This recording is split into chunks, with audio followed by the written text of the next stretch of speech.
Қазалы жеріндегі тарихи ескерткіштердің қатарында көне мешіттер де бар. Әйтеке би кентіндегі Қожаназар ишан мешіті тарихи архитектуралық ескерткіштердің бірі. 1898 жылы қолға алынған діни орынның құрылысы 1902 жылы аяқталып, халық игілігіне берілген. Қожаназар әлім тайпасынан шыққан Орақ батырдың немересі. Ол заманда ишан деген атақ кез келгенге берілмейтін болған. Қожаназар Бұхарадағы Көкілтас медресесінде 7 жыл оқып, білім алып қайтады.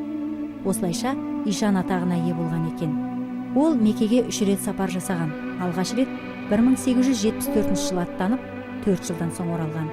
Екінші рет 1910 жылы, ал үшінші сапарға 1916 жылы барған.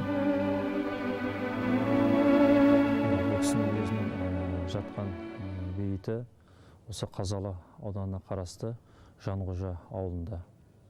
Енді ол кісілердің қазір ұрпақтары бар. Осы ауданда, осы мешіттің қарауылы, осы кісінің ұрпақтары негізгі. Осы кісінің атымен қазір мешіт аталады. Қожаназар ишан кезінде Қазалы уезінде бірнеше мешіт салдырыпты. Әйтеке би кентіндегі мешітті інісі Бекназарға арнап салдырған екен. Бекназар бұл жерде 1902-1924 жылдары имам болып қызмет атқарған. Кейіннен мешіттің жұмысы тоқтатылып тасталады. 1937-1947 жылдары бұл орын астық сақтайтын қойма, одан кейін әскерлердің казармасы болған. 1947 жылы Азамат соғысының ардагері Сақтағанов деген кісі Сталинге хат жазып жүріп, мешіттің қайта ашылуына ықпал еткен көрінетін. Бұл енді 45 жылдары қызмет етіп келген. Ол кездері бізде діни басқарма болмаған. Сол себепті Ташкентке қарап келген. Барлық есеп қисап, мәлімет барлығы да осы Ташкентке беріліп отырған. Кейіннен осы егемендік алғаннан кейін қайта тіркелгені, әділет басқармасына тіркелуі, заңды діни басқарма тіркелуі сол 91 жылдан бермен қарай. Содан бері осы Қожаназар ишан мешітінде діни дәріс алып, имандылыққа осы мешіт ашылып, балдар оқытып жатыр, жұма намазы өткізіліп жатыр, мұсылманшыл жолмен неке қиылып жатыр. Енді бұған бір ғасырдан астам уақыт болған мешіттің ашылғанына. Аудан бойынша 3 мешіт бар. Әйтеке би кентіндегі үлкен діни орын осы Қожаназар мешіті. Күрделі жөндеуден өтіп жатқан мешіттің негізгі жұмыстары аяқталған. Тек төбесін қалпына келтіру ғана қалыпты. Қазіргі уақытта енді мешіт тарихи мешіт болғаннан кейін, ескі мешіт болғаннан кейін жөндеуді қажет етіп отыр қазіргі уақытта. Соған байланысты осы тарихи мәдени ескерткіштер былтыр қолға алып, мешітке тарихи ескерткіш ретінде қаражат бөлініп, осыған жәрдем жасалып жатыр. Енді биыл төбесін жапты осы Қожаназар ишан мешітінің. Алла қаласа, келесі жылға осы 2009 жылдың наурыз айынан бастап қайта қолға алынбақшы. Ақтан Батыр ауылындағы Әзілхан ишан мешіті күйдірілген кірпіштен салынған өткен ғасырдың басындағы архитектуралық ескерткіш. Әзілхан ишан 1803 жылы туып, 1910 жылы қайтыс болған. Ол Қожаназар тілеулес ишандардың замандасы. Бұхарадағы Көкілтас медресесінде бірге білім алған. Мешіт Әзілхан ишанның тапсырысымен салынған. Бір қабатты күйдірілген кірпіштен тұрғызылған тарихи орынның есігі солтүстік батысқа қарай шығарылған. Мешіттің көлемі 17-21 метр, биіктігі 5 метрдей. Әзілханнан Шағым қожа, Нарымбет қожа, Құтты қожа деген туады. Соның Нарымбет қожасының қызын менің әкем алады. 1902 жыл туған әкем. Осы мешіт салып атқанда кірпішін тасыған. 7 жасымда кірпіш тастым деді. Сонда бұл мешіт 9 жыл салынған болып тұр. Осы кірпіш сауыты болған мешіттің ар жағында. Сонан кірпіш тастым деді. 9 жылы ашылып, 10 жылы атамыз 1 жыл отырып марқұм болып кеткен. Салған шеберлерді қай жақтан әкеліпті? Өзбекстан жағынан әкелген шеберлер сояқтың ұсталары дейді салынған. Сол мына Қазалыда техникум бар, сол бәрі бір шамада салынған. Бұның техникум орындары бар, көне мұра мешіттері бар мұнда Қазалыда. Әзілхан Ишан Ақтан Батыр ауылының сыртындағы өзінің қонысы болған мекенде мәңгілікке орын тепкен. 1803 жылы туған атамыз. Соның 3 жылда осы құттық руына қожа қылып, осында ұстаған ғой. Сонда 3 жерде жайланған мынау тамы бұрынғы. Содан кейіннен анаяққа көшкеннен кейін мынаны түнеухана қылып адам танитын болған. Өте әулие кісі болған ғой. Сосын енді 3 жерде мынау қабірі мінекей. Мынау қабірі. Мынау өзінің ұрпақтарын жатқан. Маңайында осы. Мынау қызы, мынау. Кезінде балшықтан тұрғызылған баспананың төбесі әлдеқашан ортасына құлап қалған. Қабырғалары жауын шашыннан мүжіліп бара жатыр екен. Ұрпақтарымен бірге осында жерленген Әзілхан Ишанның әулиелігі, көріпкелдігі жөніндегі әңгімелер ел ішіне кең тарап бүгінге жеткен. Ол кезде арбамен жүреді екен. Ол кісі. Соң ат қосшысы бар. Осыма Егізбай болыстың асы жақындап қалды, хабарлады. Біз ат қоспаймыз ба деген ғой. Соң қосамыз, ой, аламыз ғой бәйгіні көгешекпен ақ деп айтты дейді. Нағашысына барып, мен түсем, түс деген ғой енді Әзілханға. Енді ілімді адам күшті. Ой, мен айтқанымды қылатын болсаң түсем, сұрағанымды беретін болсаң, болмаса түспеймін депті. Сосын ол не айт деген ғой, ана неде өрісте көк ат жүр екен, соны алайын деп келдім деп айтты. Ол сояқтан алып кете бермедің бе? Содан бір атты деп сөйдеп айтты. Соны сол атты алып келіп, 2 ай ма 3 ай ма жаратыпты. Енді ілімде бар шығар. Соны жақындаған кезде айтты дейді, ат қосшыға, сейіске. Сен сош бүгін сөйлейтін күні аттың деп айтты дейді. Сол атқа нағылып барып сөйлессе, Әзілхан Ишанның бағы үшін бір шабам деп айтты дейді. Бас бәйгіні алып берем. Онан кейін мен ұстамай ақ қондыр. Соң бәйгіден шынында келіпті жаңа.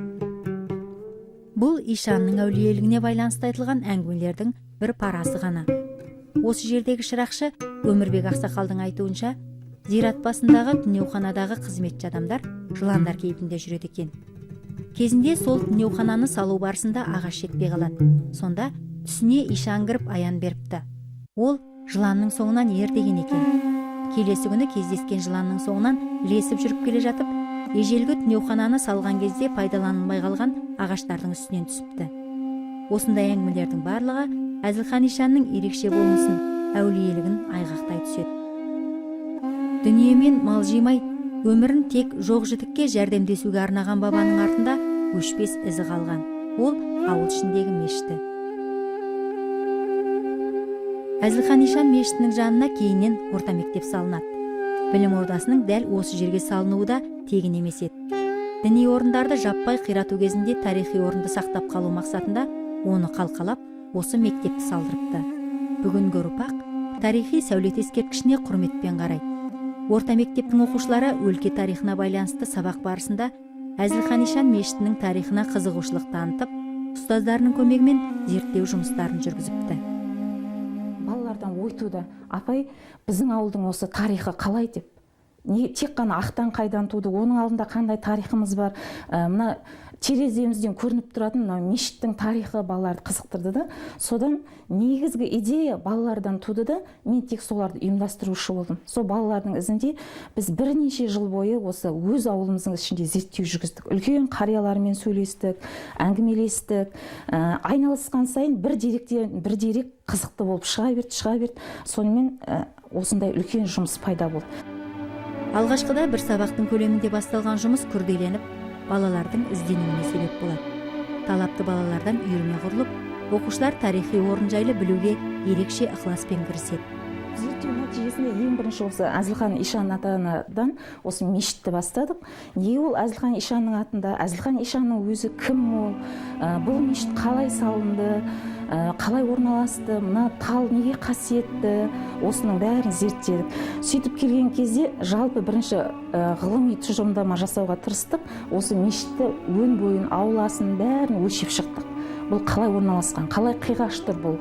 Сөйтсек бұл мешіттің орналасуының өзінде үлкен мән бар екен. Соның бәрін жинақтап біз Әзілхан Ишанға дендеп ене бастадық. Кеңес үкіметі діни орындарды жаппай құртуды бастаған кезде мешіттің жоғарғы жағына Әзілхан Ишанның кітаптары жасырылыпты. Кезінде Ишан осы жердегі өзінің 2 бөлмелі шағын баспанасында бал оқытып, сауат ашуға ықпал еткен екен. 1 ғасырға жуық тығулы жатқан кітаптар жөндеу жұмыстары барысында табылған. Олардың бір кездері оқулық ретінде пайдаланылған кітаптар екені анықталыпты.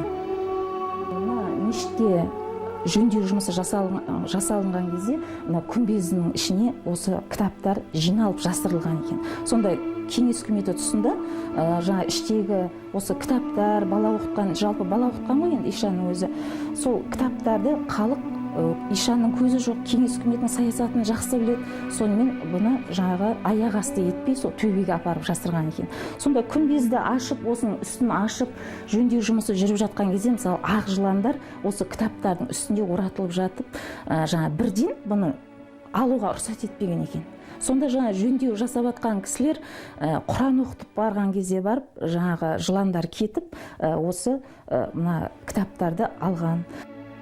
Әзілхан Ишанның пірі жыландар болған деседі. Үнемі мешіт ішінде жүретін жыландар адамға ешбір зиян жасамайды екен. Мешіт жұмысы тоқтатылып, дүкен қызметін атқарғанда кірер есіктің 2 босағасында жыландардың оралып тұрғандарын ауыл адамдары талай рет көріпті. Майгүл Рахмет зерттеу жұмысы барысында табылған заттай деректердің барлығын жинастырып қойған. Тасты мен сол әдейі балаларға көрсетуге де сақтап жүрмін, бірақ бұның құрамын қалай істелетінін зерттегеніміз жоқ. Бұл енді осы мешіттің күрделі жөндеуден бұрынғы нақты сол атаның, халықтың көмегімен салынған мешіттің өзінің тасы осы. Осы тас, соны сақтап қойдық біз. Кеңестік дәуірде бұл мешіт тауық қора, дүкен, тыңайтқыш сақтайтын қойма ретінде пайдаланылыпты. Сол кезеңнің зардаптары мешіт құрылысынан әлі де байқалады екен. Қабырғаларының төменгі бөлігінен химиялық тыңайтқыштардың қалдырған орындары байқалып тұратын көрінеді. Мешіттің іргесінде зәулім ағаш өсіп тұр. Бір қызығы, терек ағашы ортасынан қақ бөлініп, 2 жаққа қарай құлап өскен. Халық оны Ишанның ағашы, киелі өсімдік деп есептейді. Тамырын тереңге жайып, иілген бұтақтары жерге жетіп тұрған ағашқа байланысты да таңғаларлық әңгімелер естідік. Енді мына жердегі ағаш бұл Ишан атаның дәрет алған орнына шыққан. Ол неше жыл болғаны, мысалы, ғасырға жуық мысалы өмір сүруі мүмкін бұл ағаштың. Бұның емдік қасиеті көп, өте киелі ағаш болған. Тіптен осы мешітті магазин қылып ашқан кезде де кеңес үкіметі тұсында анау есігінде 2 ақбас жылан тұрады екен. Сонда адамдар, дүкенге келген адамдар, ер адамдар дүкенге ассалаумағалейкум деп кіреді екен де, әйел адамдар сәлем бердік деп иіліп кіретін болған. Бір ғасырдан асып кетіп, сонда ол атаның мешіті салынғанға дейін тұрған тал ма бұл? Бұл одан бұрын салып егілген ғой. Мешітті қолға алмай ма? Сол кезден бастап көлеңке болсын деп соны алған ғой, еккен ғой. Бұның ағашын ешкім шаппайды, балтамен шабуға болмайды дейді. Мысалы, тіс ауруына тіске салса, бірден тіс қояды екен.